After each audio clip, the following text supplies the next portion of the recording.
오늘 우리에게 주시는 말씀은 학개 1장 7절에서부터 11절까지 말씀입니다. 만군의 여호와가 말하노니 너희는 자기의 행위를 살필지니라. 너희는 산에 올라가서 나무를 가져다가 성전을 건축하라. 그리하면 내가 그것으로 말미암아 기뻐하고 또 영광을 얻으리라. 여호와가 말하였느니라.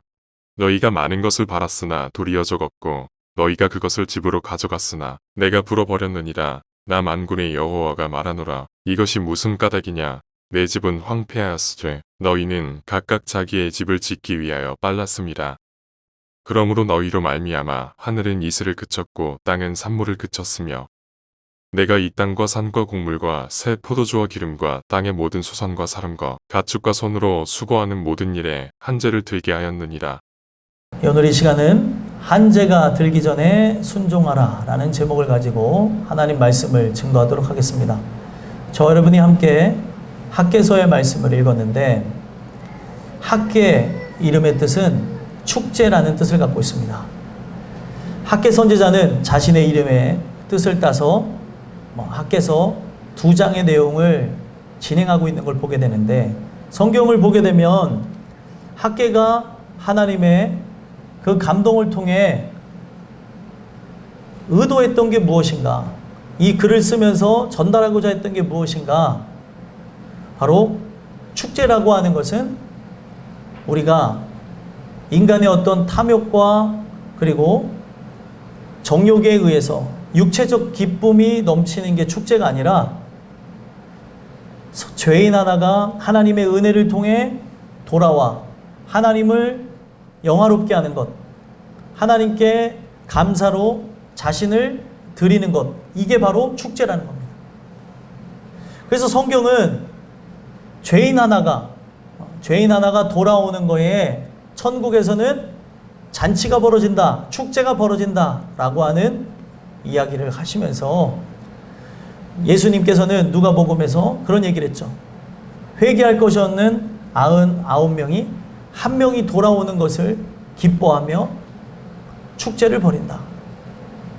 그래서 이런 내용을 통해서 우리가 함께 전체적으로 살펴보면 이 학개가 전달하고자 했던 축제는 다른 것이 아니라 우리 각 사람 심령 가운데 자신의 몸된 성전을 하나님께 드림으로 모든 사람들을 구원한 예수가 내 마음에 오시는 것, 예수가 내 마음에 오시면서 우리가 그와 함께 연합하고 죄인 되어진 우리가 새롭게 태어나는 것, 이게 바로 축제라고 하는 것을 가르쳐주고 있다는 거예요. 그래서 이 성경에 있는 내용을 보면 그들이 진정 하나님이 바라시는 긍휼을 구하는 역사, 회개하는 역사를 위하여서 제일 먼저 해야 되는 게 그들이 성전 짓는 거에 열심으로 나갔어야 되는데 그러지 아니한 것 때문에 그들의 삶에 고통과 괴로움, 고난, 환난이 지속되어지는 오늘 말씀의 제목에서는 뭐라고 얘기합니까? 한죄가 들었다라는 걸 얘기하고 있어요. 오늘 우리의 삶은 하나님의 그 역사하심을 통해 우리 자신을 하나님께 온전히 드리는 거에 초점을 두고 이 모든 인생들이 진행되어져 가고 있다는 거예요. 그런데 이스라엘 백성들의 역사를 보니까 그들이 하나님이 먼저 택한 백성으로 하나님을 기쁘시게 하고 영광을 돌리며 살았어야 되는데 죄악을 일삼는 것 때문에 그들이 사랑했던 성전은 무너지고 남유다는 패망하게 되면서 그들이 어디로 잡혀갑니까? 바벨론으로 붙잡혀가 거기서 포로를 지내고 70년 만에 돌아오게 된 역사를 성경 속에서는 기록해 놨다는 거예요. 그래서 이 학개서는 사실 은혜를 통해서 다시 고토로 돌아온 70년 만에 돌아온 그들이 제일 먼저 했어야 되는 게 뭐예요? 무너진 성전을 보며 아파했던 그들이 성전을 재건했어야 되는데 성전을 재건하지 않았던 것을 말씀을 통해서 돌아보게 하시고 성전을 재건할 수 있도록 전달한 말씀이랍니다. 성전이 지어져야 그의 긍휼을 힘입음으로 오늘 우리가 하나님의 자녀가 되어지는 것이기 때문에 하나님의 자녀 되어지는 거에 하나님은 모든 초점을 두고 진행하시기에 진정한 축제를 위해 성전 재건에 대한 이야기를 하고 있다는 거예요. 성전을 바로 지었어야 되는 그들은 분명 이유가 있었을까요? 없었을까요? 그들이 생각하는 타당한 이유는 있었습니다. 성전을 지으려고 했더니 바로 여러 민족들이 일어나서 대적을 하는 거예요. 성전을 짓지 못하도록, 하나님 은혜로 살아갈 수 없도록, 오늘 우리가 긍휼 구하는 진정한 그리스도인으로 살아가지 못하도록 사단의 역사를 통해 엄청난 방해가 진행되었던 거예요. 그래서 그것 때문에 그들이 성전 짓는 것을 포기하고 미루기 시작하는데 얼마나 시간이 지체되게 되냐면 1년, 2년, 3년 지나면서 16년이라는 세월을 지체하게 됩니다. 이제는 16년을 지체하다 보니 어떤 사람에게는 그 인생이 16년의 그 세월을 하나님께서 허비하게 하면서 노년기를 맞이한 사람, 인생의 가장 중요한 황금기를 보내버린 사람, 그리고 16년의 그 세월 동안 방황하면서 살았던 그런 인생에 대한 부분들을 돌아보게 하셨다는 거예요. 그래서 학계 선지자를 통해, 또 다른 선지자가 있습니다. 스가랴 선지자를 통해 성전을 재건하는 거에 목적을 두고 복음을 증거했고, 이 학계는 아주 직접적인 하나님의 말씀을 통해 성전을 재건하도록 독려했고, 스가랴, 다음 주에 나누게 될 스가랴 선지자는 간접적으로 그에게 보여줬던 환상을 풀이하는 걸 통해 각인시키는 효과로 하나님의 성전 짓는 거에 목적을 두고 진행했다는 거예요. 그래서 이들은 이 말씀을 이제 받은 다음에 4년 만에 성전을 완공하는 그런 역사를 이룹니다. 우리는 아직 성전을 이루지 않은 그들에게 학계가 성전 건축을 재개해야 된다라고 말씀을 통해 명령을 전달하는 것을 말씀을 통해서 보려고 해요. 성경을 보게 되면 왜 우리의 삶에 많은 문제가 있고 고통이 있고 괴로움이 있고 인간이 엄청나게 힘쓰고 애쓰며 노력했는데도 그에 상응하는 결실이 맺히지 않는 이유가 무엇인가? 성경은 하나님께서 그들의 인생에 한재가 들게 했다라고 얘기합니다. 오늘 주시는 이 말씀을 통해 한재가 무엇입니까? 한재는 가물을 한자에 지향제자로 가뭄 자체를 얘기하는 거예요. 우리가 생각하는 곡물 수확에 가뭄을 들었다는 그런 얘기가 아니라 인생의 전반에 걸쳐서 모든 것이 풍요롭지 못하고 마치 말라 비틀어지는, 힘쓰고 애쓰고 수고했는데 그거에 상반되어지는 가뭄이 그들의 삶 속에 계속되어졌다는 걸 얘기하는 거예요. 왜 우리의 삶에 이런 일이 일어나는가? 바로 하나님께서 제일 중요한 우리 안에 성전이 오셔야 되기 때문에, 성전이 지어져야 되기 때문에. 이 성전은 누굴 상징하는 겁니까? 예수님을 상징하는 거예요. 예수님이 내 안에 오심으로 하나님과 함께 동행하는 삶을 살아야 되기 때문에 오늘 우리가 하나님 앞에 나오기 위해서는 하나님께서 징계를 허락하셔야지만 우리가 순종하며 나갈 수 있기 때문에 한재가 들었다는 거예요. 오늘 여러분들이 이 말씀을 들을 때 이미 한재가 들은 상태에서 들으시는 분들이 있을 수도 있고, 아직 한재가 들지 않은 상태에서 말씀을 듣는 분들도 있을 줄 압니다.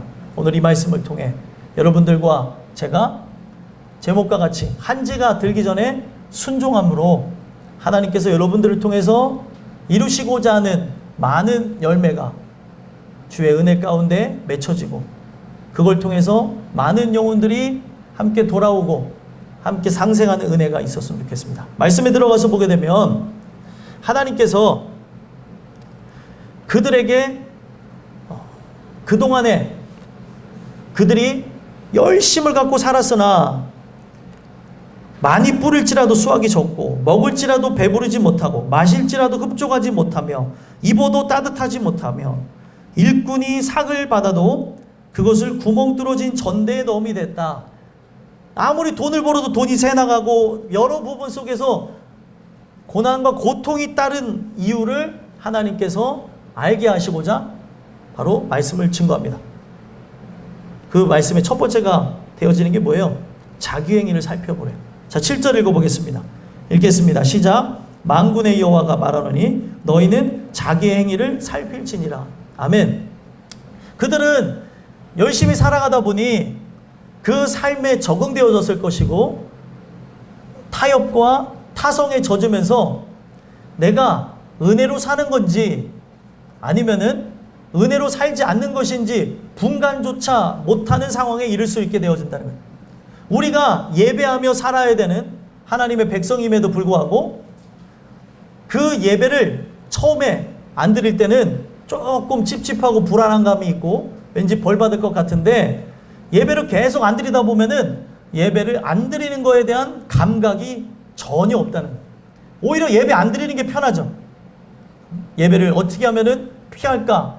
이런 궁리 저런 궁리 하면서 살아가게 되는 걸 보게 되는데 오늘 우리가 진정으로 하나님의 뜻을 위해서 하나님이 바라시는 게 무엇인지 살아가야 되는데 전혀 그 뜻이 어디 있는지 모르고 죄와 함께 붙어서 살고 있는 우리의 모습이 있기 때문에 뭐라고 얘기하신 거예요? 만군의 여호와가 말한다. 너희는 자기 행위를 살펴라. 많은 것을 이야기할 수도 있지만 만군의 여호와가 말한다. 하나님의 말씀이다 라고 증거한 이유가 뭐예요? 학개 선지자가 등장해서 성전 재건을 그들에게 주장하게 되면 이거는 저 사람의 생각이다.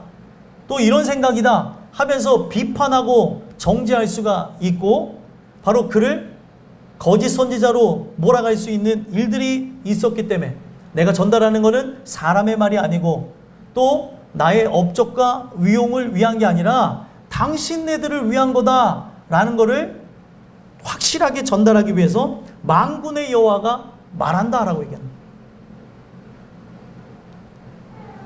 실제로 땅끝교회가 성남동에 있다가 연희동으로 이사 올 때 그때 이사 오게 되는 과정 속에서도 하나님께서 주신 말씀이 있었기 때문에 그 마음에 순종하면서 아무것도 없을 때 이전을 계획하면서 오게 됐습니다. 그리고 실제 여러분들은 이 자리에서 예배를 드리고 있고 그랬더니 그때 당시에 계셨던 분들 중에는 이해를 못하는 거예요.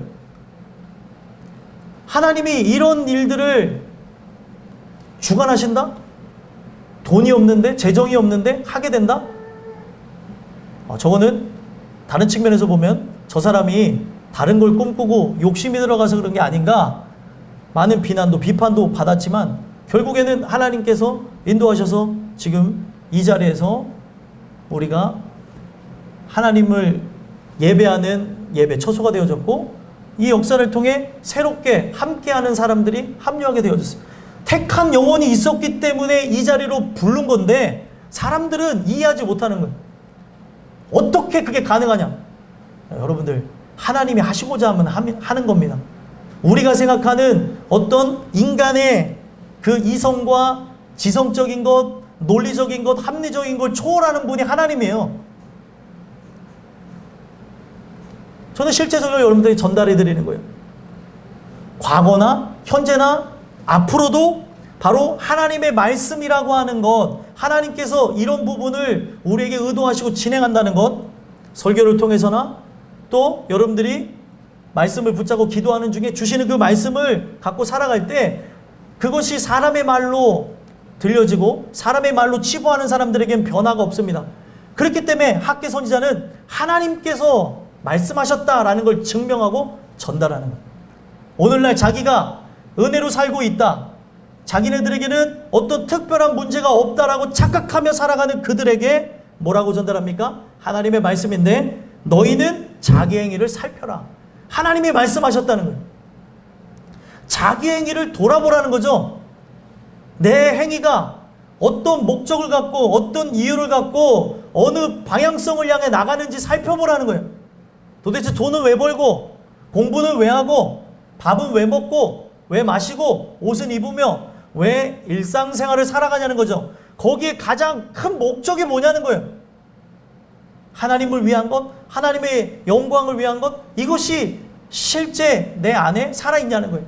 그래서 여기서 말하는 자기 행위라고 하는 이 단어가 데레크라는 단어에서 왔어요. 데레크라고 하는 단어는 길, 우리가 걸어가는 길을 상징해요.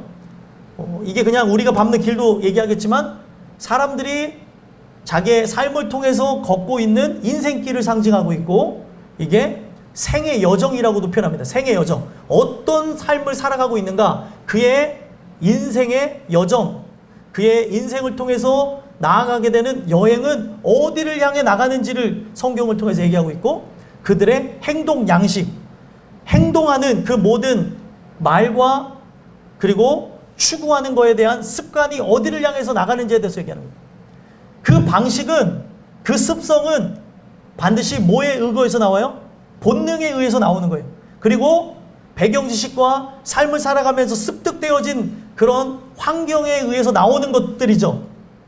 그래서 어느 지역에 사냐에 따라서 말투도 다르고, 그리고 누구 밑에서 자라났느냐, 어떤 걸 보고 듣고 경험했느냐에 따라서 그가 갖고 있는 그런 성품, 추구하는 것, 또 원하는 것, 취미생활 다 다르다는 거예요.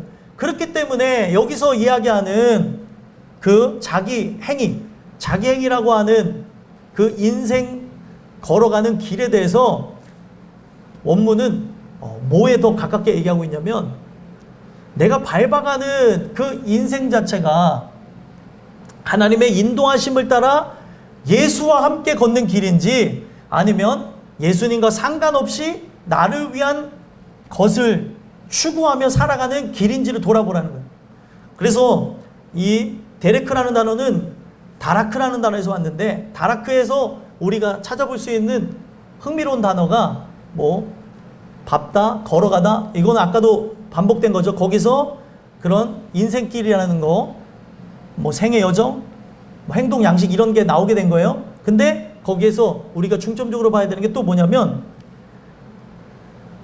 그 시위를 당기기 위해서 활을 구부리는 것, 활을 밟는 것, 시위를 거는 거에 초점을 두고 있다는 거예요. 우리의 삶 자체가 사실은 시위가 뭐냐면 활 자체에 붙어있는 줄을 시위라고 합니다. 이거를 당겨서 관역을 향해 쏘죠. 성경에서 관역이 빗나가다라고 하는 단어가 상징하고 있는 게 죄예요. 그래서 빗나가다. 그래서 하타라고 하는 그 단어에서 이게 빗나가다라는 그런 단어가 나오게 된 거예요. 그러면은 분명 오늘 우리의 인생이 하나님이 원하시는 그 관역판 안에 정중앙에 들어가야 되는 거잖아요. 그런데 오늘 우리가 내 생각이 살아있고 내 의지를 따라, 내 마음에 따라 살아가기 때문에 추구하는 방향이 반대로 나간다는 거예요. 관역을 향해 나가는 것이 아니라 다른 곳을, 내가 바라보는 곳을 향해서 나가는 거죠. 그래서 여러분들, 이 활을 쏘는 양궁 선수들을 보게 되면 그들의 집중력이 아주 엄청난 거를 볼 수 있죠. 그들이 집중하는 그 포인트를, 그 시선을 쫓아서 가는 카메라를 달게 보면 시선이 분산되지 않고 관역 중앙에만 있고, 그리고 그들이 이 시비를 당긴 다음에 놓기 전에 바람을 계산하고 이것이 어떻게 갈 거다라는 것까지 다 계산해서 쏘지 않습니까? 그러면은 여기서 자기행위라고 하는 거는 분명 은혜를 받지 않았다고 한다면, 너의 행위를 돌아보라 라고 하는 이유는 뭐예요? 오늘 너의 인생의 활 시위가 비뚤어졌다는 거예요. 활이 여러분들 잘 이게 휘어야 되죠. 잘 휘고 시비를 달고 당겨서 쏴야 그 목표물을 향해 나가는데 이 모든 게 잘못되어졌다는 거예요. 그래서 성경은 오늘 우리가 지금 살아가고 있고 많은 걸 추구하고 많은 걸 시도하고 있지만, 내가 은혜를 통해서 내 행위가 새롭게 변화하지 않는다면 인생이 바로 활 시위가 당겨져서 놓게 되면은 목적을 향해 나가잖아요. 그죠? 관역을 향해 나가잖아요. 바로 그런 부분 속에서 오늘 우리가 진짜 은혜를 통해 활시를 당기시는 분이 하나님이 아니시면은 다른 곳을 향해 나가게 된다는 걸 얘기하고 있다는 거예요. 그래서 성경은 우리의 삶의 진정한 시작은 그리스도를 만날 때부터 시작한다는 거예요. 예수와 함께 연합하는 그 순간부터가 시작이 되어지는 거예요. 그래서 내 안에 착한 일이 시작되어지는데, 착한 일을 시작하시는 이가 예수 그리스도. 그가 이 모든 것을 추구하고 진행하셔야 되는 거예요. 그래서 성경은 바로 이 시작이라는 단어와 함께 연관하는 게, 이 시작이라고 하는 단어의 원형이 머리라는 단어에서 왔대요. 그 머리가 누굽니까? 예수님이에요. 예수님이 나의 머리가 되시고 내가 바로 그의 몸체가 되어지는 그 연합함을 통해서 그가 바라시는 곳을 향해 나가게 되는 거예요. 활시위를 당기시는 분이 그분이 돼야지 되는 거지, 내가 나의 그 뜻을 따라서 추구하면서 나가게 되어지면 다른 곳을 향해 나간다는 거예요. 그래서 우리가 신앙생활을 오래 했을지라도 그 연수에 따라서 나의 신앙의 성숙도를 얘기할 수 있는 게 아니라 진짜 은혜를 통해 예수와 연합하며 진정한 시작이 일어났냐는 거예요. 예수가 머리가 되어지고 나는 그의 몸이 되어짐으로 그의 인도하심을 따라 나가는 삶. 그가 활을 당기고 쏘셔야 하나님이 원하시는 목표인 구원을 향해서 제대로 가서 우리가 정중앙에 명중하게 되는 거예요. 죄는 뭐예요? 벗어나가게 되어진다는 거죠. 그래서 오늘 나를 주장하는 게 죄가 아닌가 돌아다 보라고 자기 행위를 살펴보라는 거예요. 너의 인생의 길이 어딜 향해 나가고 있는가? 주인이 있는가? 시작은 되어졌는가? 머리가 그분인가? 하나하나 살펴보라는 거예요. 그거를 살펴보지 않으면 우리는 어떤 존재예요? 살아있지만 죽은 존재라는 거죠. 그래서 그 삶 속에 여러 많은 문제들을 제기하면서 너의 삶 속에 이런 일들이 있지 않았냐? 저런 일들이 있지 않았냐? 그런 일들이 일어난 이유가 뭐예요? 하나님의 성전을 짓지 않아서라는 것을 강조했다는 거예요. 한번 읽어보겠습니다. 8절 읽겠습니다. 시작. 너희는 산에 올라가서 나무를 가져다가 성전을 건축하라. 그리하면 내가 그것으로 말미암아 기뻐하고 또 영광을 얻으리라. 여호와가 말하였느니라. 아멘. 7절에도 뭐라고 얘기해요? 시작할 때 여호와가 말하노니 자기에게 살피라 그랬죠. 8절의 끝에도 여호와가 말했다. 그러면은 계속 하나님이 이것을 우리에게 주장하시고 관철시키시고 이것을 우리가 순복하며 나가길 원하시는 거죠. 그래서 이 8절의 중간에 있는 내용을 보니까 산에 올라가서 나무를 가져다가 성전을 건축하래요. 왜 하나님이 이 뜬금없는 이야기를 하시겠어요? 앞전에 보게 되니까 이들이 삶 속에 많이 뿌릴지라도 수확이 적고 먹을지라도 배부르지 못하며 마실지라도 흡족하지 못하며 6절에 나와 있는 거예요. 입어도 따뜻하지 못하며 일꾼이 삭슬 받아도 그것을 구멍 뚫어진 전대에 넣음이 되니라. 왜 이런 일이 있느냐? 너의 행위를 하나하나 살펴봐라. 잘못된 길을 걸은 거 아니냐? 하나님께서 바라시는 그것을 하지 않았다. 근데 이들은 이 얘기를 들을 때 억울한 게 있을 수 있겠죠. 16년이라고 하는 세월 동안 불순종하며 살았지만 열심히 산 것밖에 없는데요. 내가 이런 것들을 뭐 안 하려고 한 게 아니라 삶의 그냥 흐름에 따라 살다 보니, 의식의 흐름의 구조에 따라 살다 보니 이렇게 되어졌는데 어찌합니까? 성전을 지으려고 그러면 돈도 많이 들어가고 또 많은 시간과 노력이 필요한데 가능합니까? 그랬더니 하나님이 그들의 생각을 꿰뚫어 보시고 학계 선제를 통해서 역으로 찌르는 거예요. 하나님이 바라신 거는 휘황찬란한 건물을 원하신 게 아니에요. 하나님이 분명 전지전능한 신인데 사람들이나 좋아할 만한 성전을 아름답게 지어서 그냥 자기를 위해 이기적으로 건물을 지라고 한 게 아니었다는 거죠. 목적이 뭐예요? 성전이 지어져야 그 성전에서 그들이 긍휼을 구하고 은혜 중심으로 하나님 중심으로 세상에게 절하지 아니하고 그들을 본받지 않고 아버지 뜻이 어디인지 분별하면서 살 수 있게 만들기 위해 성전을 지으라고 했다는 거예요. 목적이 거기 있는 거예요. 우리를 하나님의 뜻대로 승리하게 하기 위해서, 구원하시기 위해서 성전을 지으라고 한 거지. 이 건물은 그러니까 결국에는 인간을 위한 것이지 하나님을 위한 게 아니었는데, 이들은 하나님을 위한 거라고 생각하고 이런 핑계 저런 핑계를 대니까 하나님은 너네들이 생각하는 거 아니다. 산에 올라가서라도 뭐를 가져다가요? 나무를 가져다가 성전을 건축해라. 하나님이 원하는 것은 건물이 아니었던 거예요. 그 건물과 함께 그들의 중심이 여호와를 향하길 원했던 거죠.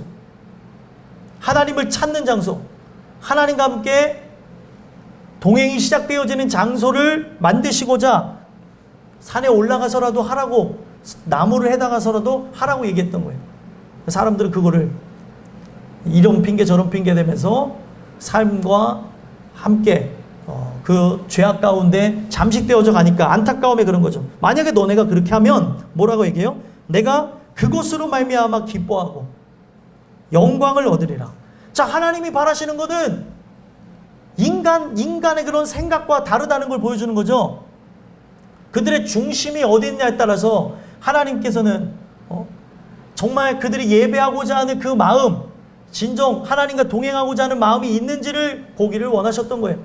근데 그들은 이런 핑계 저런 핑계, 성전은 이것으로 할 수 없어 저것으로 할 수 없어 하면서 자기를 위해서 살아가는 걸 보고 가슴 아파하셨다는 거예요.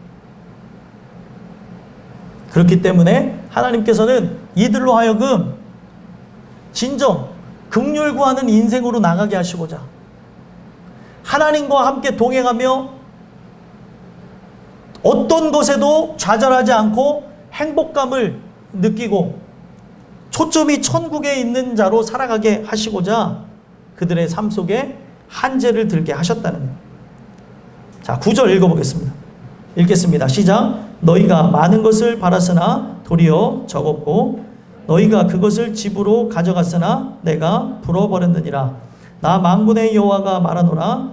이것이 무슨 까닭이냐? 내 집은 황폐하였으되 너희는 각각 자기의 집을 짓기 위하여 빨랐습니다. 아멘.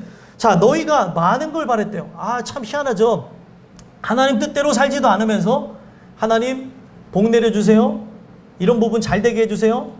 그리고 아프지 않게 해주세요. 그리고 형통하게 해주세요. 아주 본능적으로 별의별 기도를 다 했던 것 같아요. 수도 없는 걸 바랬죠. 그래서 여기서 보면 많은 걸 바랬다. 자, 이 단어는 성경에 구약에서 200번 정도밖에 안 나오는 단어예요. 200번 좀 넘게 나오긴 하는데 이 단어가 상징하고 있는 게 우리가 창세기 1장에서 나오는 번성이라는 단어입니다. 번성이라는 단어는 뭐냐면 개체수가 증가하는 걸 얘기하는 거예요. 그러면은 그 전에 있어야 되는 게 뭐예요? 생육이죠. 생육하고 번성해야 되는 건데 이들이 생육 자체가 일어나지 않으니까 이 번성이 일어나지 않는 거예요. 개체수가 증가할 수가 없는 거예요. 그래서 이 많다라고 한 단어는 라바라는 단어인데 라바는 계속 증가한다는 거예요. 증가가 일어나지 않아요. 왜요? 열매가 맺혀지지 않았는데 열매가 자체가 없는데 열매가 하나하나 수확이 되어져야 모여서 증가할 수 있는 거 아니에요? 생육이 일어나지 않는 거예요. 이유가 무엇이냐?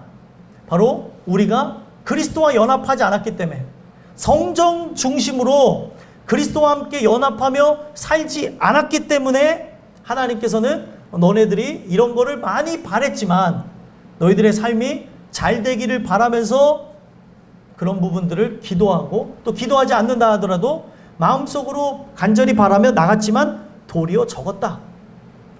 하나님 그 얘기를 하는 거예요. 증가하길 바라지만 적었다.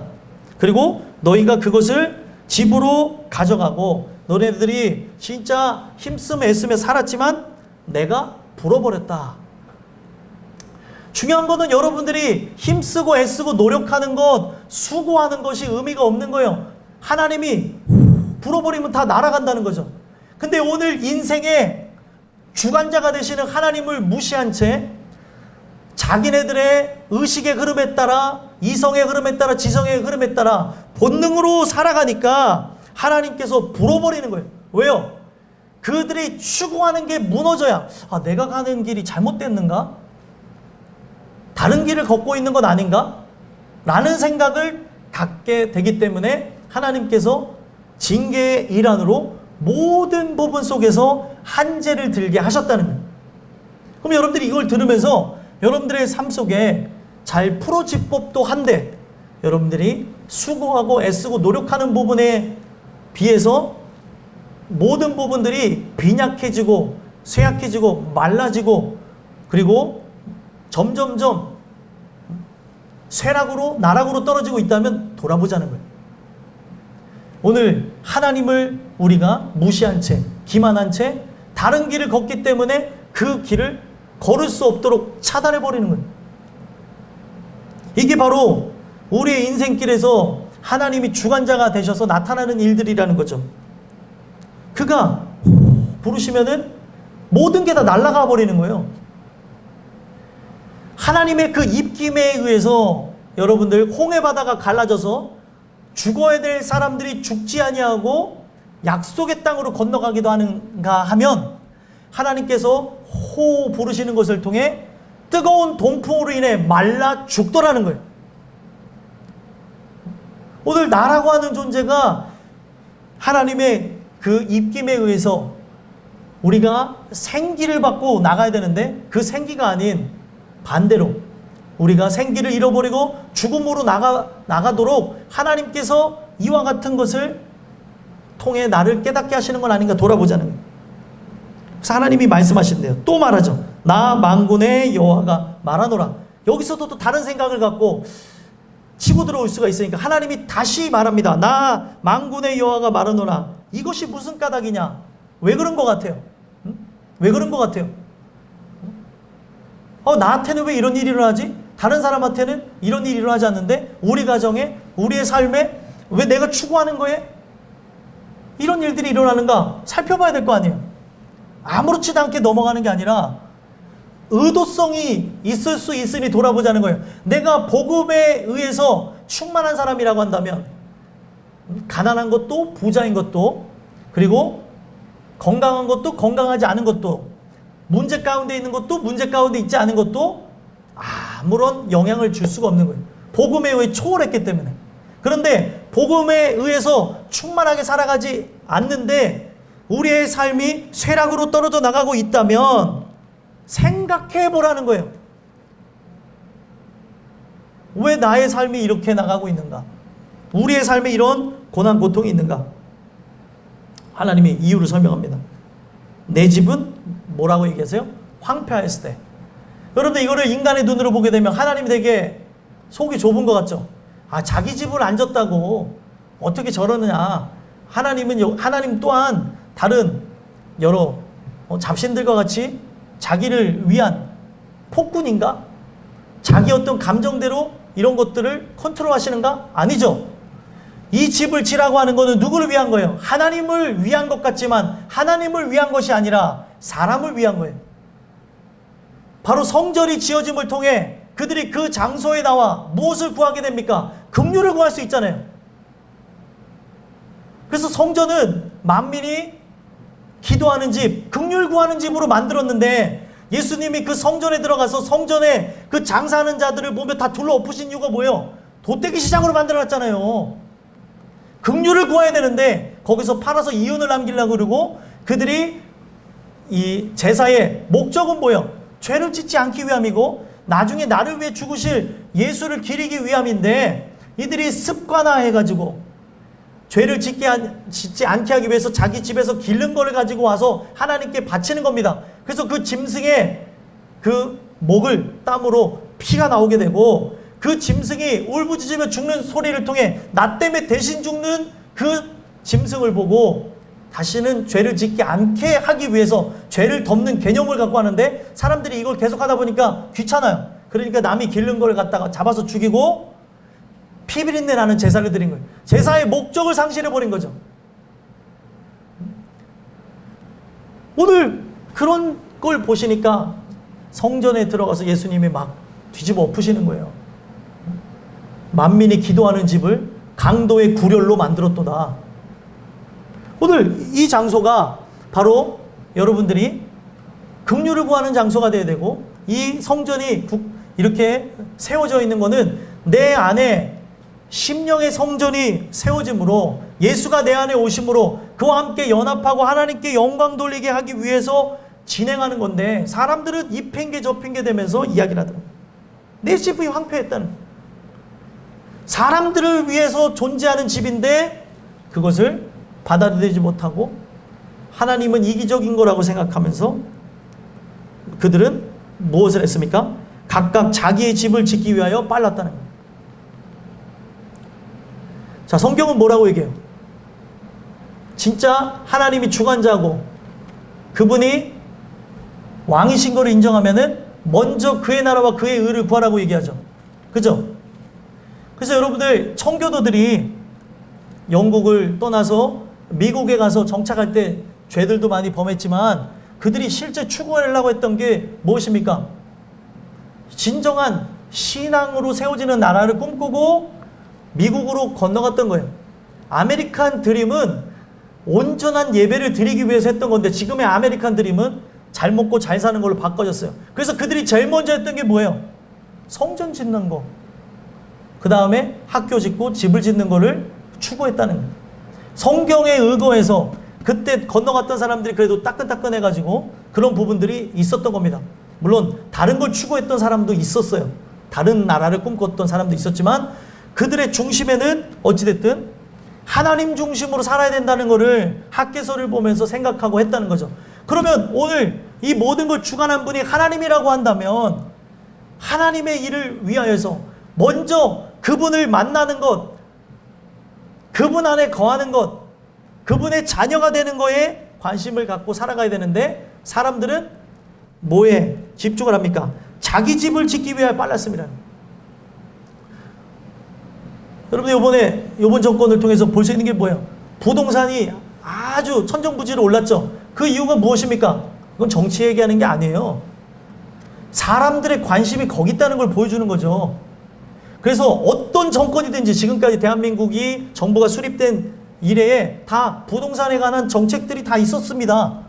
근데 이런 정책, 저런 정책을 하는데도 잡지 못하고 그런 일들이 일어나는 거는 사람들이 갖고 있는 그런 기대 심리와 탐욕에 의해서 일어나는 거예요.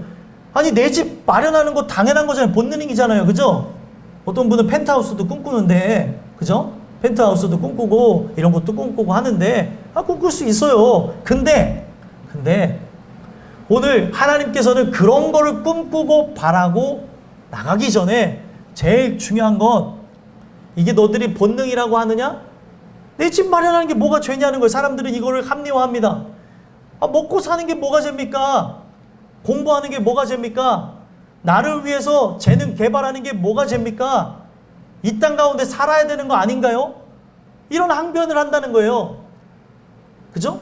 여기서 자기 집을 지켜야 빨랐다고 하는 거는 본능에 입각해서 한 행동을 얘기하는 거예요. 근데 성경은 뭐라고 얘기합니까? 이 본능으로 살아가는 거를 엄청난 죄라고 얘기해요. 사람은 본능을 거스를 수 있나요? 없나요? 사람은 못 거슬러요. 근데 하나님의 은혜에 의해 말씀을 듣고 살아가는 사람은 본능을 거스르게 됩니다. 대부분의 사람은 어떻게 살아가요? 이성 없는 짐승과 같이 본능으로 아는 그것으로 멸망한다. 성경에 얘기하고 있어요. 오늘 본능으로 살아가는 게 짐승과 같은 모습이라고 얘기하고 있어요. 성경은. 오늘 우리가 은혜를 통해서 하나님의 뜻이 어디 있는지 분별하고 살아가고 있지 않다면 나는 짐승인 거예요. 너무 발언이 센가요? 성경에는 아무에게나 진주를 주지 말래요. 거룩한 것은 개와 돼지에게 주지 말라고까지 예수님은 얘기하셨습니다. 왜 그렇게 얘기했냐면, 예수님 그렇게 말씀하시고 어떻게 보면은 죄악대로 살아갔던 자기가 누구인지 모르는 개와 돼지와 같이 살아갔던 많은 성난 군중에 의해서 십자가 달려 죽으셨어요. 요즘에 막 그런 걸 가지고 영화나 뭐 이런 데서 대사를 갖고 군중을 비하할 때 개돼지로 비유하는데, 거기서 말하는 개돼지는 그런 의미를 얘기한 게 아니라 진짜 하나님의 뜻을 알지 못한 채 본능으로 살아가는 그들을 그렇게 표현한 거예요. 그래서 결국에 예수를 못 박아 죽였는데 그 예수를 못 박아 죽인 것이 내가 아니다 라고 하면서 자기 손살에 치는 사람들이 있는데 그 순간에 내가 살았다고 한다면 우리 또한 예수를 못 박아 죽였고 나의 죄 때문에 죽으신 분인데도 그것도 모르고 살아가게 된다는 거예요.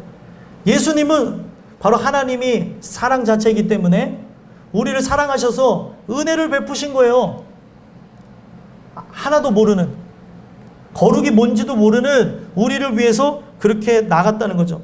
사람들은 본능으로 살아가는 그것 때문에 하나님을 대항하고 심지어 예수를 못 박아 죽였다는 거예요. 오늘 우리가 이 말씀을 통해서 은혜로 회복되지 않으면 본능으로 아는 그것, 본능으로 살아가는 인간의 고유, 습성, 정욕에 따라 멸망하게 된다는 거예요.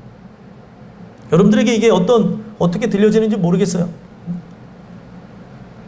이 내용을 통해 한번 돌아보자는 거예요. 여러분들의 이 내용을 나는 많이 들어서 안다라고 치부하지 마시고 한번 원초적으로 돌아보자는 거죠. 나는 본능으로 살아가고 있는가? 아니면 은혜로 살아가고 있는가? 그래서 자기 집을 짓기 위해서 빠른 그것 때문에 본능으로 살아가면서 하나님을 나가 욕한다고 생각하지 않고 기만한다고 생각하지 않았는데 그것 때문에 결국에 무엇이 일어났대요? 10절 11절에 한재가 일어났다는 거예요. 자, 10절 11절 읽어보겠습니다. 시작. 그러므로 너희로 말미암아 하늘은 이슬을 그쳤고 땅은 산물을 그쳤으며 내가 이 땅과 산과 곡물과 새 포도주와 기름과 땅의 모든 소산과 사람과 가축과 손으로 수고하는 모든 일에 한재를 들게 하였느니라. 아멘. 자, 한재를 들게 했대요. 그러면은 이 한재는 가뭄이라 그랬죠. 이 가뭄이 일어나게 되어진 이유가 무엇입니까? 10절에 나와졌죠. 이유가 하늘에서 뭐가 그쳐졌어요? 이슬이 그쳐졌어요. 이스라엘이라는 나라는 건기와 우기로 나눠지면서 평상시에는 비가 잘 내리지 않는 그런 지역이에요. 우기 때만 비가 좀 내려서 우기 때는 엄청나게 그 많은 양에 의해서 갑자기 홍수도 일어나기도 하는데 평상시에는 건기로 그 마른 땅이 유지가 되는 거예요. 근데 거기에서도 푸른 초장이 존재하게 되는 이유가 하늘에서 내려오는 이슬 때문에 이 식물들이 산다는 거예요. 비가 없는데도. 신기하게 그 땅을 만드셨는데 그 이유가 이 성경에 있는 모든 내용들을 설명하기 위해서 그런 거예요. 아무렇지도 않게 이슬이 내리는 것, 늘 날마다 내리는 거니까 이들은 이슬의 귀중함을 인지하지 못했었는데 이슬을 하나님께서 걷어가 버리시니까 그때부터 어떤 일들이 일어나요? 땅의 모든 산물들이 그쳐지게 되는 거예요.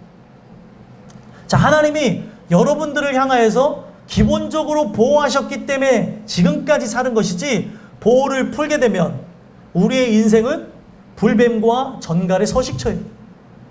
이스라엘이 그걸 느꼈어요. 아, 이 땅이 광야인데 불뱀과 전갈이 없는 줄 알고 40년 가까이 살았는데 그들이 불평불만하면서 하나님을 원망했더니 하나님의 보호를 푸른 순간 거기에서 불뱀들이 나와서 이스라엘 전체의 인구를 물었습니다. 기적적인 거죠.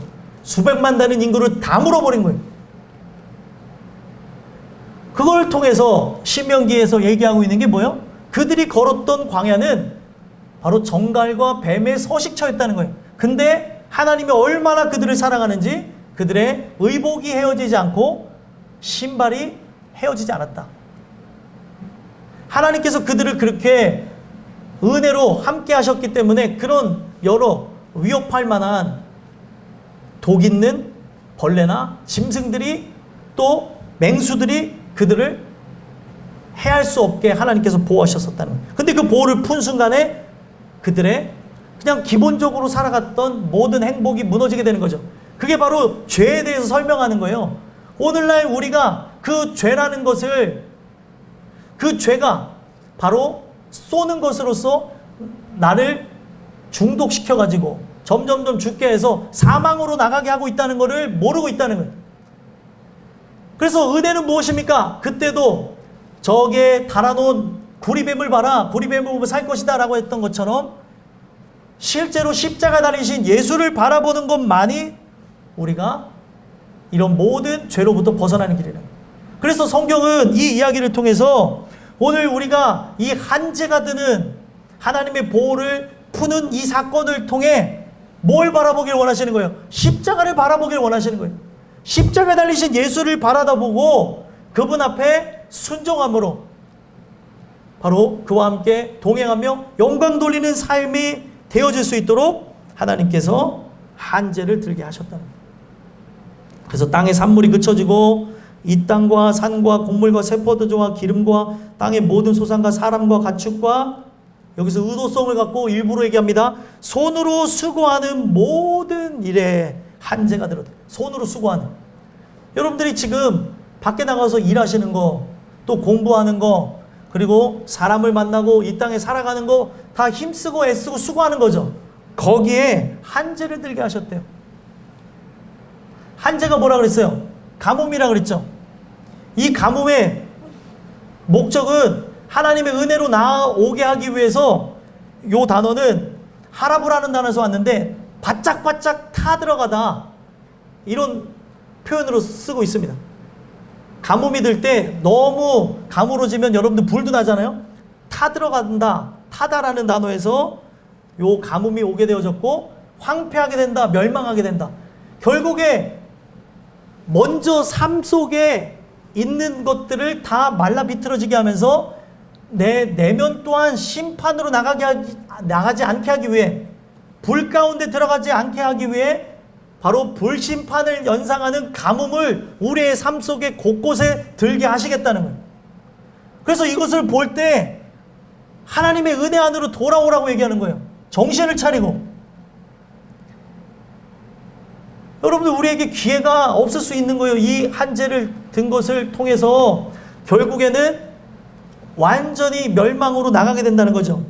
그래서 여러분들, 여기서 말하는 땅은 우리가 보는 이 세상의 땅, 농사 짓는 땅도 의미하지만 이 땅이 모든 것들이, 손으로 수고하는 모든 것들을 하나님께서 다 가물어지게 하시면서 하는 얘기가 뭐예요? 내 심령의 땅 또한 하나님의 은혜를 그치심으로 결국에 다 타들어가 불에 던져지는 존재가 되게 하시겠다는 거예요. 다 연관성을 갖고 얘기하는 거예요. 열매를 맺지 않은 말라 비틀어진 가지, 불에 던져 사르겠다 그러죠. 먼저 일어난 현상은 뭐예요? 말라 비틀어진 겁니다. 그 다음에 던지는 거예요, 불에. 그러면은 나라고 하는 존재가 죄악으로 나가면서 점점 영육간에 말라 비틀어지는 일들을 통해서 결국에 불 속에 들어갈 날이 오게 될 거예요. 그래서 하나님은 우리가 그런 존재가 되지 않도록 한재를 들게 하셨대요. 오늘 여러분들의 삶이 열심을 갖고 수고하고 애쓰나 많은 부분에서 잘 채워짐이 없고 새 나가는 것 같고 고난과 역경, 환난이 연속이 되어지면 하나님이 바로 우리를 돌아보게 하시기 위한 사인이라는 걸 기억했으면 좋겠어요. 한재를 누가 들게 했느냐? 성경은 마지막에 그걸 얘기해요. 한재를 들게 하였느니라. 여기서 들게 하였다라는 것은 카라라는 단어인데 불러왔다는 거예요. 누가 불러왔어요? 내가 불러온 거예요. 내가 하나님의 뜻을 거역하며 살아간 것 때문에 가뭄을 내 삶으로 초청하고 불러들였다는 거예요. 우리가 불러야 될 이름은 누구예요? 여호와 하나님의 이름이에요. 예수 이름을 증거하며 그 예수 이름을 부르며 하나님 나에게 긍휼을 주시옵소서 해야 되는데 이들이 긍휼을 구하지 않는 이런 삶의 본능을 따라 살아가는 걸 통해 성전이 짓지 않게 되었고 성전이 없으므로 하나님께 기도하지 않고 하나님께 도우심을 구하지 않고 나간 것 때문에 멸망으로 나갔다는 거예요. 오늘 이 말씀을 통해 여러분들 내 안에 정말 하나님이 바라시는 그 성전 대신 예수께서 내 안에 오시고 그가 자신의 몸된 성전을 통해 자기가 우리를 위해 죽으시고 부활하시는 걸 통해 그걸 의지하는 자마다 영생할 수 있도록 길을 여셨죠. 내 길을 걸어가는 게 아니라 하나님이 인도하시는 길을 걸어가고 그분의 기쁨을 따라 살 수 있게 해달라고 기도하면서 나갔습니다. 만약에 여러분들이 그 길을 걷지 않는다면 하나님이 여러분들을 구원하고자 작정했다면 한재는 끊어지지 않을 거예요. 이 한재가 끊어지고 하나님께서 풍요케 하는 그런 역사 가운데 살기를 원하신다면 주의 은혜 안으로 들어와 주의 긍휼을 구하고 그와 함께 동행하는 아름다운 삶들이 되셨으면 좋겠어요. 이런 은혜가 여러분들에게 증거되어짐으로 한재가 들기 전에 순종함으로 여러분들의 삶 속에 많은 손해나 고통, 눈물, 아픔 없이 은혜 속에 기쁨으로 살아가게 되는 은혜가 여러분들 모두에게 있게 되기를 간절히 소망합니다. 기도하겠습니다.